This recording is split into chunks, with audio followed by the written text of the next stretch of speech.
Welcome back, everyone. 16 minutes after the top of the hour, new details now unraveling from the Inspector General's latest Fast and Furious report, pinning the blame of the failed gun-running operation on mismanagement from Arizona's Department of Homeland Security.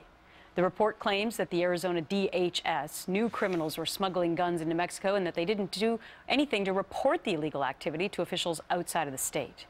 Joining me now is Katie Pavlich. She's a news editor at townhall.com and a Fox News contributor who's done extensive research on this topic. Good morning to you, Katie. Good morning. So what do you make of this report that the people inside of the Department of Homeland Security in Arizona were culpable to a certain extent, but that nobody at the federal level actually was informed about Fast and Furious? Well, it's kind of the same story that we've heard all along, right? Is mismanagement within the Department of Homeland Security and within the Department of Justice, miscommunication about what was actually going on. Now, this report doesn't necessarily hold anyone accountable for what happened. We had one agent from ICE assigned to Fast and Furious specifically to work with ATF named Lane France. Now, Agent Lane France filed hundreds of reports to Homeland Security and ICE, and yet no one in Washington, D.C. claims to have read those reports. So here we are with another report showing a gross disregard for public safety and overall human life in the end. Except that it's an Inspector General report, and usually they're supposed to be non-biased, correct?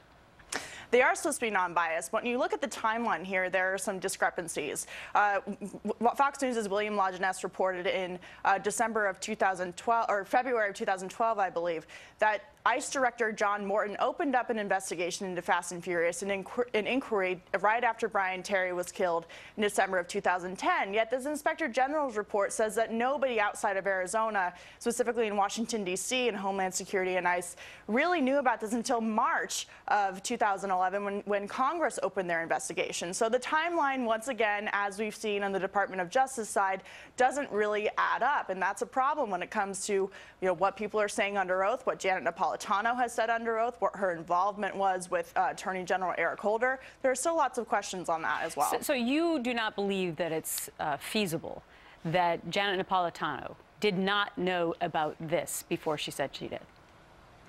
It really is implausible that Janet Napolitano is getting off scot-free with this report. Let me tell you why.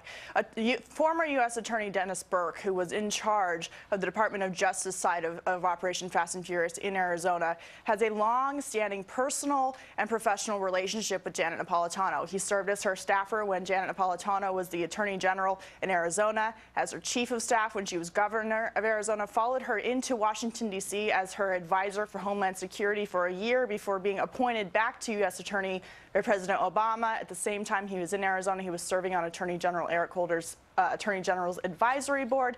And he was with Janet Napolitano 2 days after the murder of Brian Terry in Arizona.